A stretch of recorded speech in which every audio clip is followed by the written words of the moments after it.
Hey, folks, John Cantera, the Double Broker Bounty Hunter. And yeah, we're running a little bit late today, so I do apologize. But welcome to a new episode for our fraud prevention series. Today, we're going to be talking about bad dispatch services. Now, I know dispatch services are a bad name in this industry, but there are good ones out there. Yours truly happens to be a dispatcher. But there is a good way to do it and a bad way to do it. We're going to talk about what the difference is. We're going to talk about how to identify if you're dealing with a dispatch service that may be in the process of committing fraud or has the potential to commit fraud. So we'll cover that here shortly. But first, I do want to go ahead and give a shout out to our sponsor at AccuBid Pro. Whether you're a veteran or you're new in this industry, the way to survive, especially in a downturn like this, is to manage your costs. And there's no better way to do that than through AccuBid Pro. Tired of spending hours bidding on loads and second-guessing your profits? Introducing AccuBid Pro, the mobile app designed for the everyday owner-operator. We simplify load bidding, making it fast, accurate, and stress-free. Know your operating costs up front to ensure every load is profitable. Plus, for a limited time, enjoy a 30-day free trial. Stop guessing and start earning. Download AccuBid Pro today, available now in the App Store. Bid better with AccuBid Pro. So, folks, again, AccuBid Pro, great place to go if you're out there trying to manage your costs, and there's a good reason for it. We all know, thanks to truckingnewshub.com, California is reporting a 35% decrease in volume beginning next week. We have been talking about this online in social media quite a bit, how there is a massive drop in freight coming into the country thanks to the tariffs. This massive drop is going to cause problems and ripple effects throughout the economy and especially through the transportation industry. So, folks, hang on, because we are expecting to see a deeper freight recession impacting the trucking industry within the next few weeks. Save up, manage your costs, and the strong will definitely survive. If you are a fan of our content, we really would appreciate any additional support that you could offer us. Please like and subscribe on your favorite social media platform that you watch us on. And also, feel free to buy me a coffee. We would definitely appreciate that support. Buymeacoffee.com/stopthescampodcast is how you can donate to us. Let's go ahead and get into the meat of our content for today. Bad dispatch services. Guys, again, I know dispatchers have a bad name in this industry, and we are going to do everything we can to show you the difference between a good one and a bad one. And trust me, there are plenty that are bad. And dispatch services are basically paid contractors who source freight on behalf of carriers. And there's nothing wrong with that. They typically operate as either bona fide agents or, per FMCSA's definition, brokers. Okay, but that all depends on whether or not you have a broker authority and the scope of the services you provide. We'll talk about it here in a few minutes, but you're limited as a dispatcher as to what you can and cannot do, depending on whether or not you have an authority. Now, these dispatchers are hired by carriers to book loads and maintain back office functions. Again, it all depends on the scope that's negotiated between the dispatcher and the carrier. And yes, they operate, I got to say we, because I'm a dispatcher, we operate in an unregulated manner. FMCSA has put out guidance, but there is no law to codify any of the stuff that FMCSA has put out. So there's no regulatory teeth involved in how dispatch services operate. So right now it's almost on an honor system.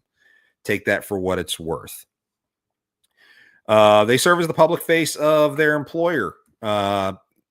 carriers, you have to be very careful about the dispatchers you select. They are you. They represent you. Everything they say is as if you're the one who's saying it. So that's why they can be such a dangerous type of situation. Now, the important part is that dispatchers are considered by FMCSA to be an essential part of the industry. FMCSA understands that one truck carriers and small fleets need help. The owner's usually driving a truck all day long. They can't sit there and look at the load boards. They don't have the time to sit there and cold call brokers all day long or cold call shippers trying to find direct shippers. That's what dispatchers are for. Now, again, that depends on whether or not a broker has or they have a broker authority, and I'll explain more about that here in just a moment. Some of the other parts of the definition, they're not required to maintain a DOT number or an authority. Now, I'll be perfectly honest with you, and this is a John Cantera opinion here, okay? I would welcome FMCSA having a separate type of authority specifically for dispatchers so they can hold dispatchers accountable for the things they do. I would support that, but that's just my own 2 cents. They're not required to maintain commercial general liability insurance depending upon what state they're in. Each state has different sets of insurance requirements, but they're not often required to have that. In fact, they typically rely on, when it comes to insurance, the coverage of the carriers they work for when there are issues. They're also not required to maintain a corporate identity, again, depending on which state they are operating in. But if you want to sit there and see a dispatch service that is legitimate, they're going to have insurance. You want to see a dispatch service that's legitimate, they're going to have an actual corporate identity with the Secretary of State in the states in which they operate. Those kinds of things matter. It's called professionalism. And there are only a few professional dispatchers out there. You're looking at one, but you definitely want to make sure if you're working with a dispatcher, you're working with one you can know and trust. Now, there was an attempt at regulation by FMCSA. This happened back in 2022, and there has been final guidance that has been issued. As I said before, this is not codified in law, so none of it is enforceable. The FMCSA does recognize, however, that dispatch services, because one of the things they want to do is say, hey, if you're a dispatcher, you're only dispatching for one carrier at a time. They recognize the fact that a dispatch service cannot make anywhere near enough money, cannot make a living dispatching one carrier at a time. So they allow for multiple carriers, but there are rules and conditions in which that goes by, and we're going to explain those. They also offer guidance to determine if a dispatch service is classified as a broker, thus requiring a broker authority, or if the dispatch service is a bona fide agent, which does not require any kind of authority whatsoever. I would be considered a bona fide agent. And that, well, I'll get into how that's broken down in just a few minutes. Technically, per the guidance that FMCSA put out, there is a notice in there of civil penalties against a dispatch service for illegal brokerage to the tune of $10,000. This has never been actually executed that I am aware of, and FMCSA has not made it known if they've ever gone after a dispatch service for bad behavior yet. Though I do expect that they will start doing that in the not too distant future. Now, as I said before, you're either going to have a broker authority or you're not. So you're either a broker or you're a bona fide agent. If you are just a dispatcher, you're a bona fide agent, you're not a broker, you don't have a broker authority, these are the things you should be doing. If you exceed this, then you need a broker authority. Very important distinction here. And brokers, dispatchers need to really pay attention to this. Carriers, you too, because if your dispatcher isn't doing these things, there is a problem. Okay. First off, there must be a written contract between the dispatcher and the carrier. Absolute must. And that needs to spell out liability requirements when it comes to insurance. As I said before, dispatch services aren't required to carry general liability. Depending on the state, but are they making sure that their carriers are carrying certain kinds of insurance? And if there is an issue, like an omission or some other kind of problem caused by the dispatcher, what recourse does the carrier have to the dispatcher? So the contract needs to discuss these things. If there is state licensure requirements, that needs to be addressed as well. Thankfully, where I am, I don't need a license to be a dispatcher, but I've been in supply chain for 25 years. I think I qualify. They have to use brokers to arrange transport of cargo. This is probably one of the most important things out there. If you're a dispatch service and you're not operating as a broker, you can only seek loads through brokers. You cannot solicit direct freight from shippers. End of story. You just cannot do that. So if your customer, the carrier, sits there and tells you, Mr. Dispatcher, hey, call Walmart and see if you can't get a couple loads from them, say, I'm sorry, I can't do that without a broker authority. Done. Game over. If the carrier wants to make that phone call themselves, have at it. If the carrier already has a relationship with a direct shipper, then dispatcher, yes, you can call them, you can get the load and all that good stuff because that relationship already exists between the carrier and the shipper. That's fine. It's soliciting freight from a direct shipper is something the dispatcher cannot do. Another important thing is that the dispatcher must be paid by the carrier. They cannot get paid by a broker. The dispatcher does not pay the carrier. A dispatcher can issue invoices on the carrier's behalf, can file for factoring on the carrier's behalf, but the dispatcher does not touch the money, not at all. And at the end of whatever pay period is set up in the contract, it is the carrier's responsibility to pay the dispatcher. Okay, very important distinction there. Dispatcher also needs to be a 1099 recipient or a W-2 employee, one or the other. That, again, is going to be specified in the contract. Dispatch services also need to disclose that they are, in fact, a dispatch service. They can't sit there and represent themselves as something they are not. So, I send out emails to brokers trying to get freight, and I put in my carrier's MC number, their capabilities, my bid, all that good stuff. But in my signature block, I've got a disclaimer in there. And that disclaimer says that I am a dispatch service, that I am operating under contract and power of attorney to book loads on behalf of that carrier. That's an important statement to make because it tells a broker exactly what he's working with. Okay. Dispatch services don't have to be a bad name, but it's a matter of knowing who it is that you're working with as a broker to know whether or not you want to work with a dispatch service. Finally, the dispatch service must be appointed by the carrier as an agent, and that's done through the contract. For me personally, I have a limited power of attorney that I include with my contract that the carrier does sign to give me the authority as an agent to book loads on their behalf. And I maintain those, and should a broker ever request it, I provide it. So that's how that works. But I can tell you right now, brokers, if you're dealing with a dispatch service, those documents, frankly, can be forged. Powers of attorney and contracts can be forged. Call the carrier, verify the dispatcher through the carrier's corporate number. That's always a better option in trying to verify things. Now, when a dispatch service is required to have a broker authority, I mean, frankly, if you're required to have a broker authority, why do you call yourself a dispatcher?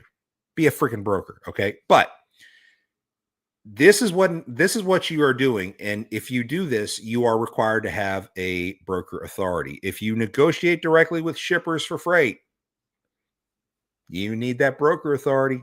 Got to have it.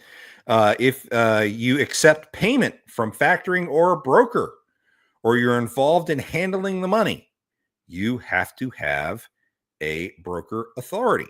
Again, it's all about trust. Okay, there's a level of trust inherent there, and that broker authority and the bond that goes with it helps protect carriers in that situation. If you're just a dispatcher and you don't have an authority, you don't touch the money. You negotiate it, but you sure as hell don't touch it. The dispatch service, if they provide service to carriers without a written contract, you have to have a broker authority. I don't know of anyone who should be operating in this industry without a contract. As much as I love the days of handshakes, because handshakes still mean something to me. Word is still bond in my life. However, even if my brother had a trucking company and he wanted me to dispatch for him, it's going to be in a freaking contract. There's no two ways about it. Have the damn contract. You don't work off of a handshake. If the dispatch service accepts a shipment without having a truck or a carrier and then attempts to source a truck and a carrier, again, you need to have an authority. And frankly, guys, doesn't this sound a lot like double brokering? I mean, to book a load with a broker without having a carrier or a truck available, and then going and finding a truck and then giving the load to that truck. Guys, that's illegal brokerage. Okay. But again, you have to have a broker authority if you're going to try something like that. Yeah. I think the whole intent of that particular clause is the co-brokering process that exists, but we'll talk co-brokering another time. The dispatch service engages in the allocation of cargo between multiple carriers. Now, this is a very tricky thing. This one particular phrase in the ruling, it has probably confused more people than anything else. It is interpreted by some brokers to mean that the dispatch service cannot dispatch for more than one carrier. What it means is they can't dispatch for more than one carrier at a time.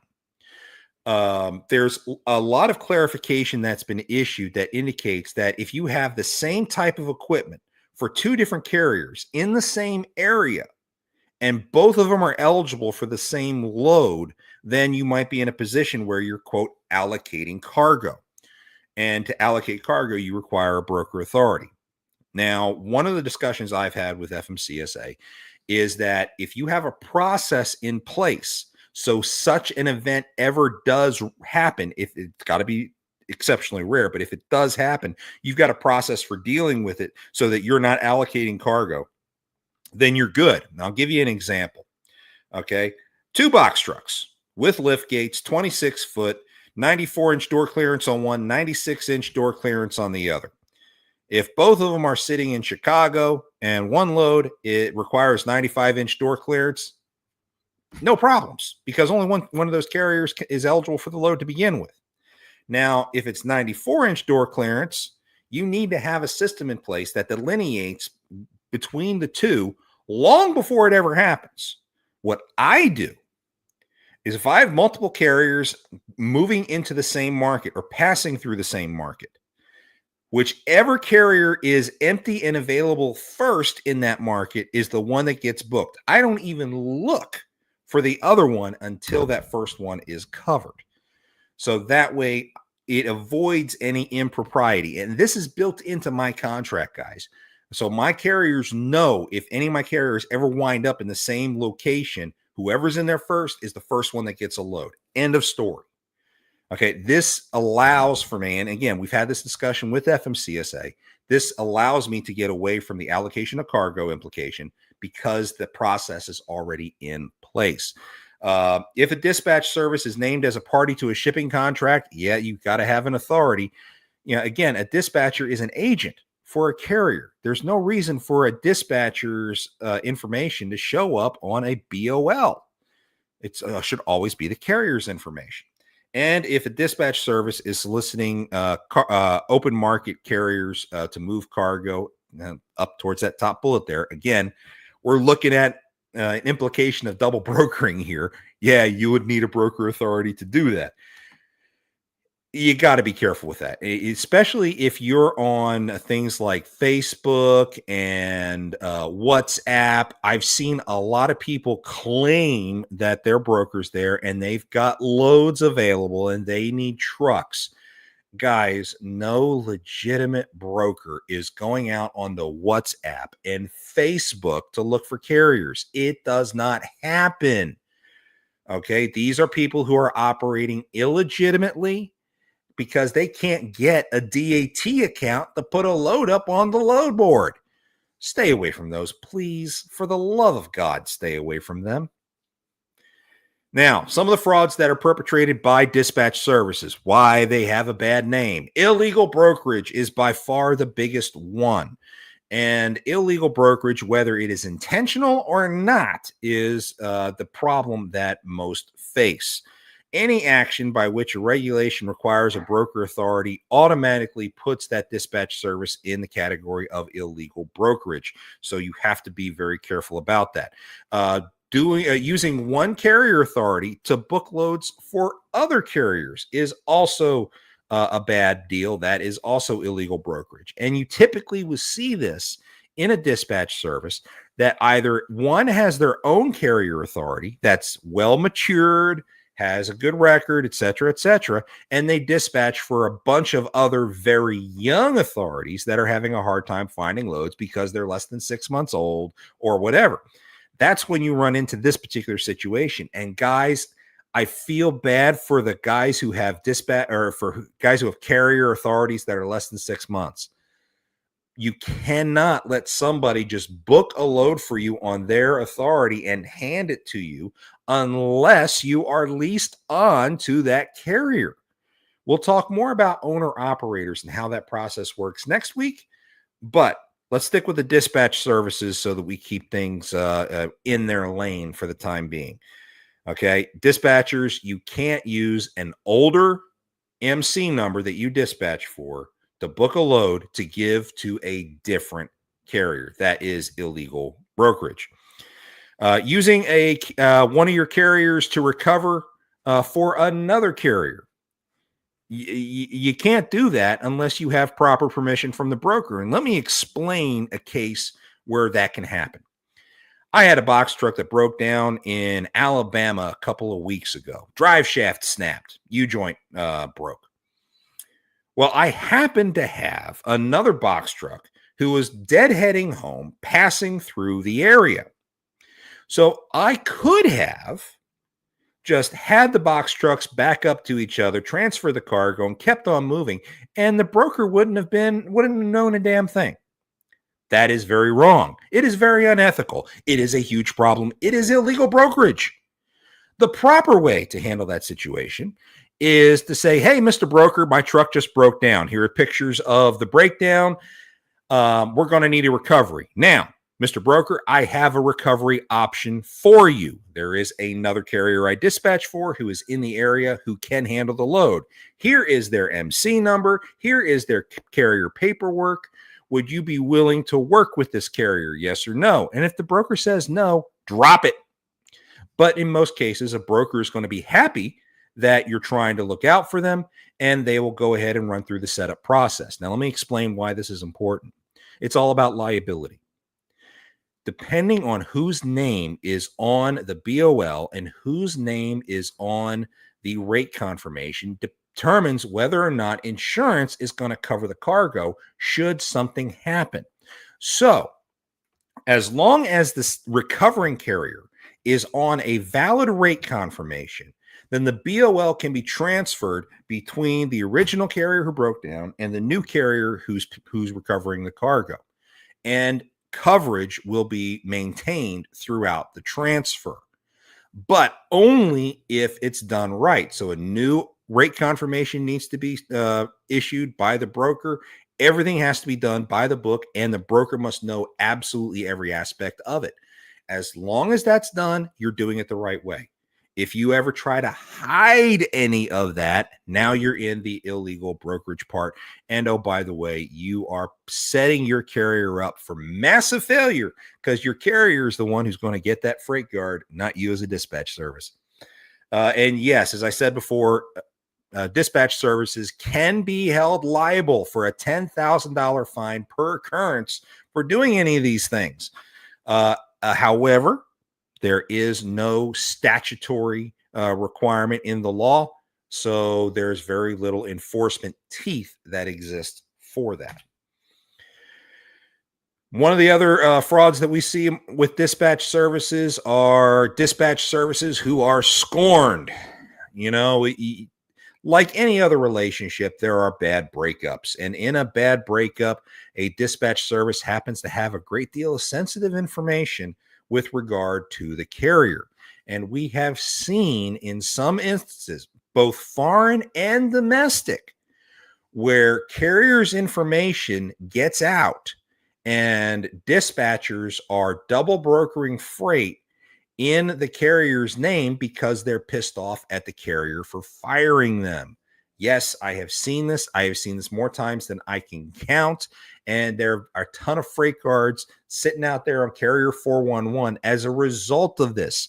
And there's nothing the carrier can do. So before you sign up with a dispatcher, know what you're getting into. Again, make sure you can trust them. Make sure there's some kind of mechanism involved that holds the dispatcher accountable should your information become compromised by the dispatcher's actions. Again, all things that are in my own contract. I have a clause in my contract that helps my carriers if I cause their information to get out in a bad way. They can come back and they can sue me, and my contract allows them to do it. Again, it's about building trust. Writing one-way contracts as a dispatch service, it puts you in a situation where you're not protecting anybody but yourself. Your job as a dispatcher is to protect your carrier. So think about that when you're writing your contracts. This happens a lot when a carrier terminates the dispatch service and fails to recover their documents and access.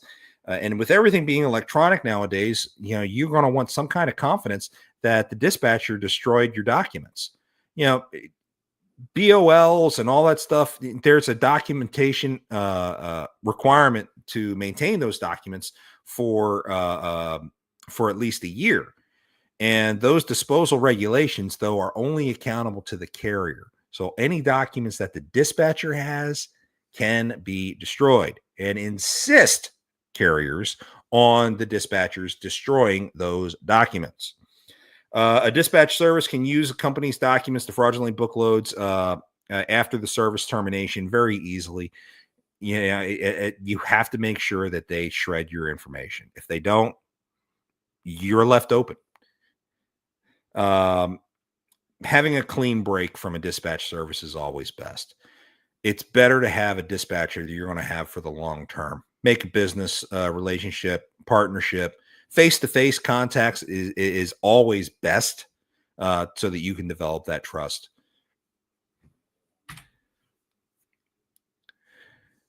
In order to defend yourself from potential issues, the first thing you want to do, carriers, is you want to review that dispatcher's contracts.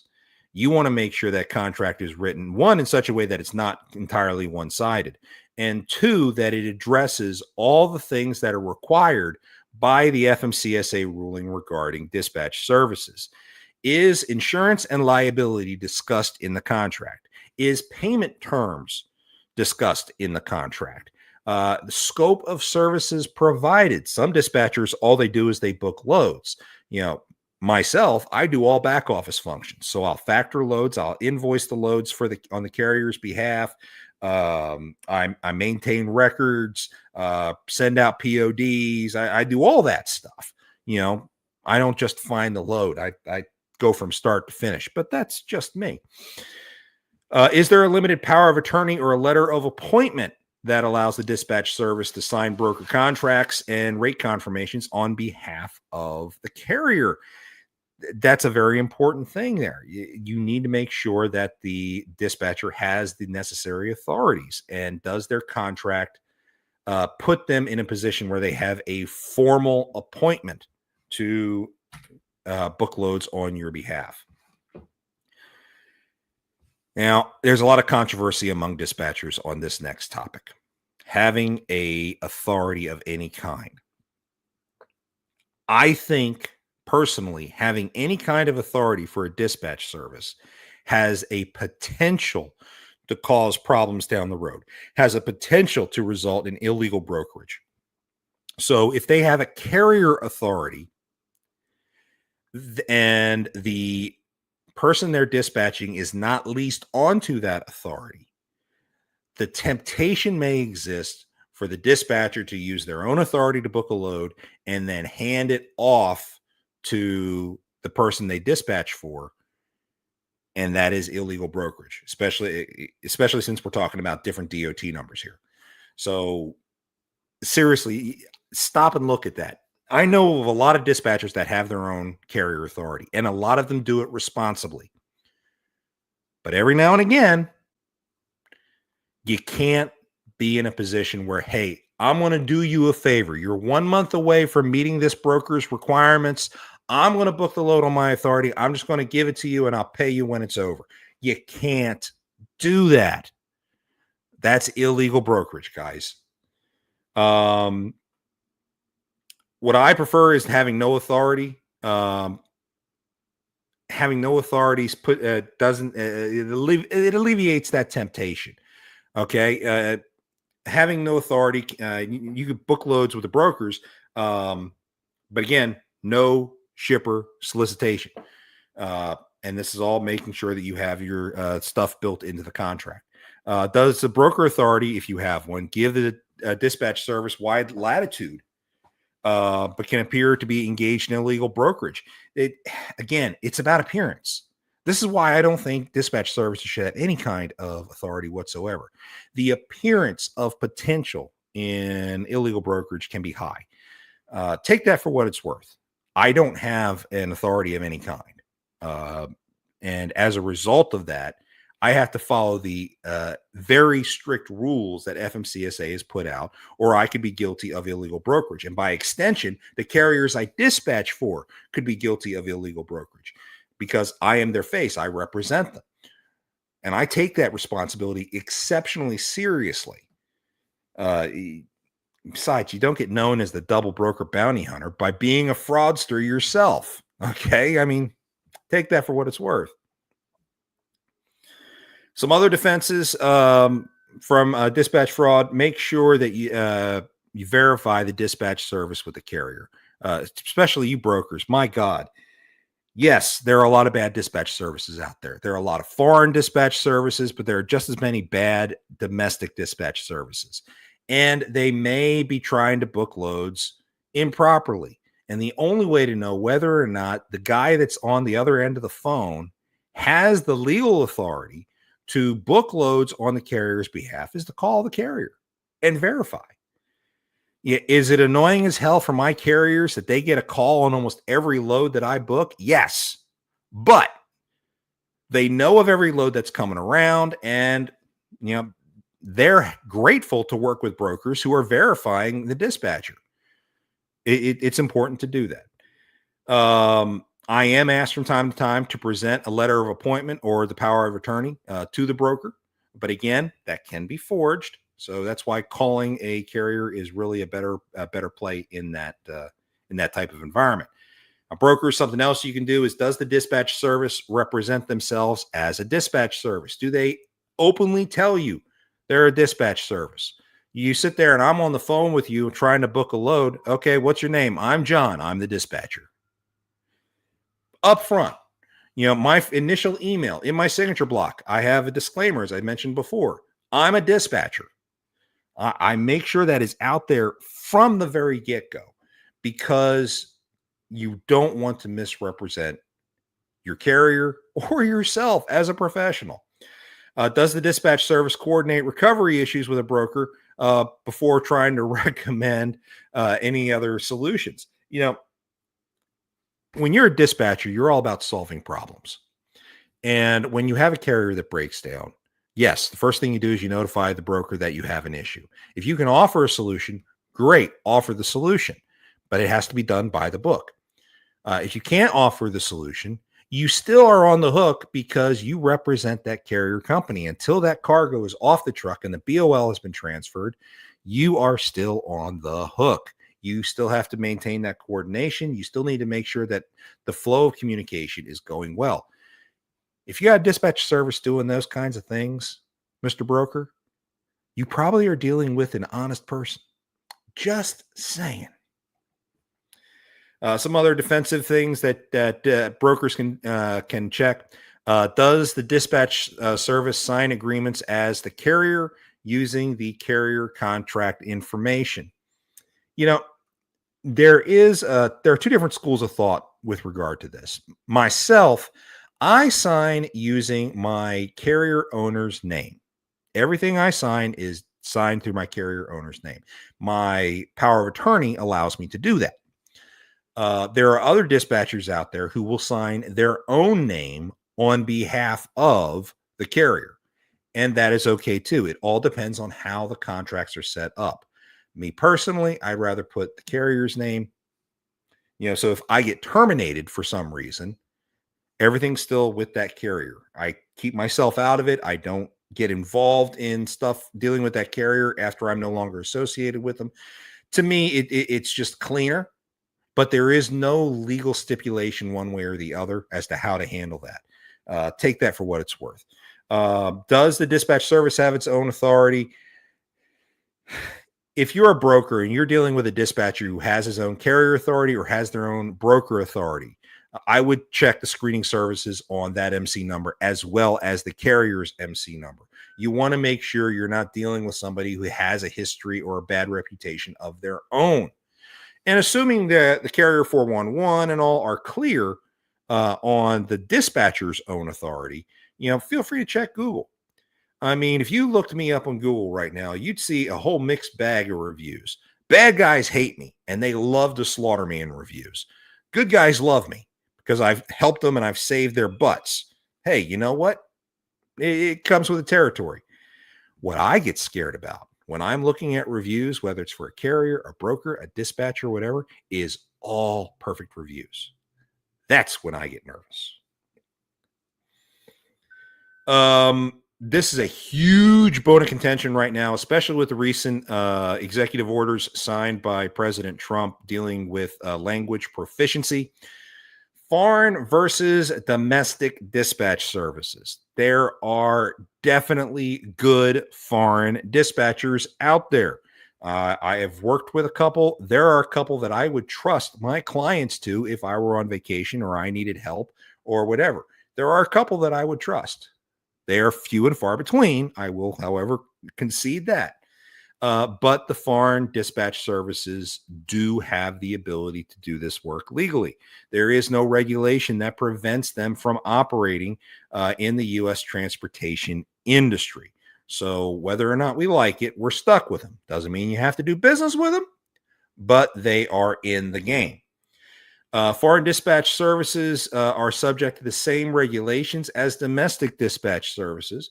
However, again, lack of enforceability, especially if there is enforcement teeth against domestic services, there definitely won't be for foreign ones. So choose your dispatchers well. Fraud by foreign dispatcher services isn't necessarily out of a vindictive mindset. It isn't necessarily an intent to commit fraud. A lot of it is having a lack of industry knowledge and regulation. And most of these foreign dispatchers, they get their information from YouTube University. And I understand the irony. I am on YouTube. I put out a lot of educational material. I try to get a lot of information out and I try to make it good. These guys are going to YouTube channels where you have to pay to get the information, and they think it's solid training. It's not.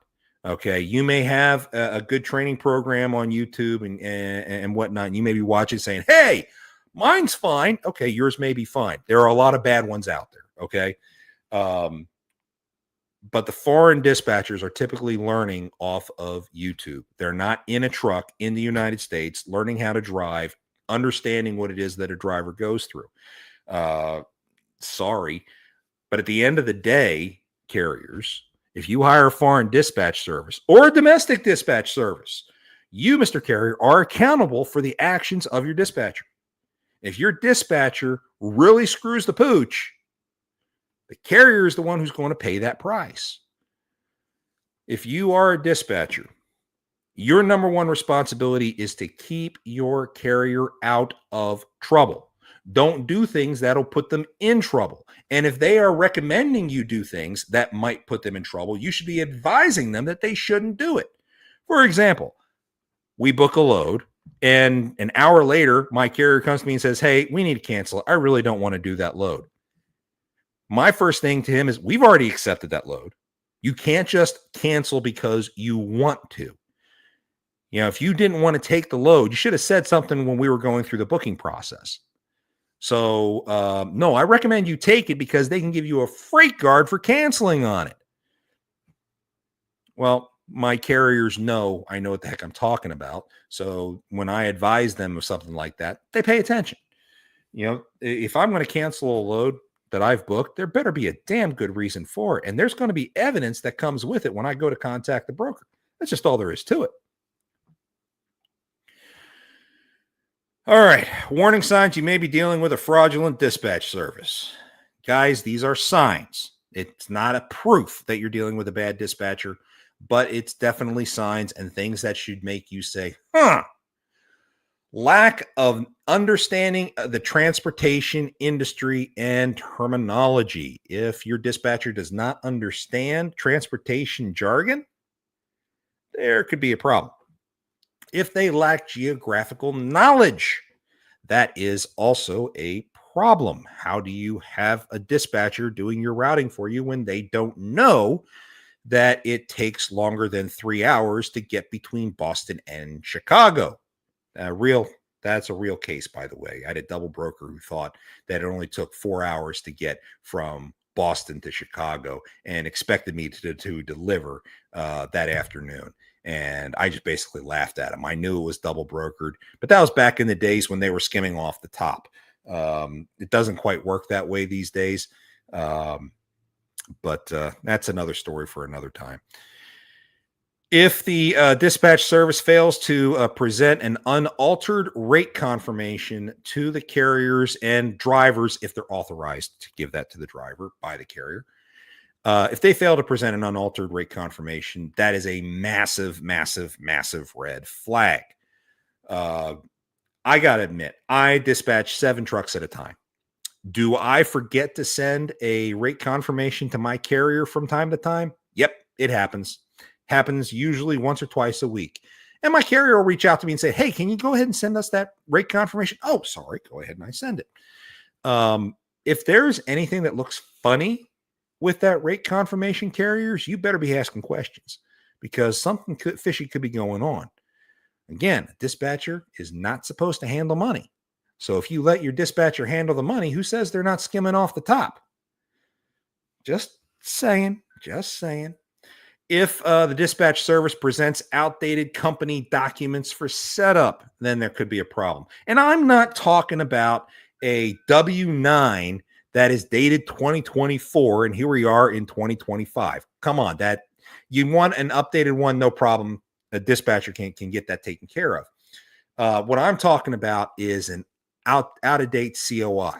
And I'm not talking 1 or 2 days. 1 or 2 days, that's forgivable. Talking something that's like a year or a month or more out of date, that's a big problem. You know, because it could be that that's a dispatch service trying to illegally book freight without the carrier's knowledge. So brokers, if you see that situation, you might want to call the real carrier from their safer contact info and just verify things. That never hurts to verify. Some other signs, unable to produce a photo of the equipment. We all know through verification processes that equipment photos are probably one of the easiest things to help verify information for things that are going down. Oh boy, what is going on now? Okay, well, okay, I didn't get that load. No big deal. So photos, it's nice to have. I know for myself, I keep a copy of the photo of every truck that I dispatch for that has their signage, license plate, driver's license, and VIN tag from inside the door. I have a photo of all that for all my carriers. That way I can just go ahead and present it to a broker anytime they ask for it. It makes my life easier.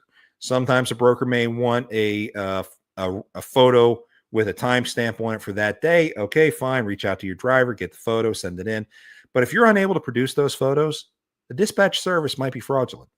If they're unable to identify driver information, man, I know my drivers.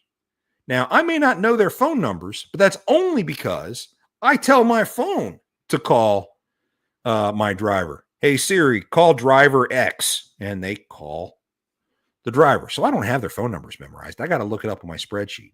But damn it, I know who all my drivers are. If they advertise having high paying loads, God, I see this all the time on Facebook, etc. You know, hey, we got high paying loads. Come work with us. Bullshit. Again, if a dispatcher has loads, but no trucks, then they are engaged in illegal brokerage. Stay away, stay far away, because you don't want to be part of that mess. If they advertise a range of guaranteed revenue, especially if it's above market rates, you know, I get it. You go into business for yourself if you're starting a dispatch service and you want to make a name for yourself. You want to stand out among your advertising. So you make certain claims. Anytime I see somebody guaranteeing certain revenue levels, I immediately say bullshit, especially if it is unrealistic. I dispatch for box trucks and hot shots. I know how much they make in a week on average. And if you're sitting there trying to tell a potential client that he can make $8,000 a week in a box truck, man, dude, you just straight up lying. Okay, there's no way a box truck is making $8,000 a week. Maybe on a rare case, you catch all desperate brokers all week long. Maybe you can hit that. But that is insanely rare. Insanely rare. Box trucks nowadays are typically making $4,000 to $5,000 a week if they're running all week long. Just saying. Boy, that needs to be the title of my book whenever I put one out. Just saying. All right, folks. That's the end of what I got for dispatch services for this go round. Next week, we're going to be talking about owner operators. Remember, owner operators are the guys who lease on to carriers. If an owner operator has their own MC number, they're not an owner operator. They're a carrier. Okay, big difference. So make sure that we have that distinction in mind. What we're going to be talking about next week is fraud committed by and against owner operators, the guys who lease on to carriers. Because those of you who have followed me, you already know that my favorite scammer in the world is a domestic guy who is a carrier who's been screwing his owner operators over and over again. You guys already know him. So I won't even mention his name. But this is a topic that's very near and dear to my heart. That is next week, next Thursday, 10 a.m. If you have any issues, this is how you get to me. You can always email me at any of my email addresses. VigilantTransport.com is my main company email. It's also my website. But if you have a hard time remembering that, remember the Double Broker Bounty Hunter, Jay Cantera, at doublebrokerbountyhunter.com. Or if you're watching my podcast, Jay Cantera at stopthescampodcast.com. All those emails will get to me, and I check them every day. So I'm happy to help in any way that I can if you have any issues. Some housekeeping items. Remember, Stop the Scam. My main show is live every Monday, 1 p.m. Central, on all the Lounge Media Group social media networks. Please be sure to check that out. We have guests every week. We did not do a show this week, so if you're wondering where was I, sorry about that. My internet connection was acting up, and I couldn't go live. Again, if you need anything, here those are my email addresses.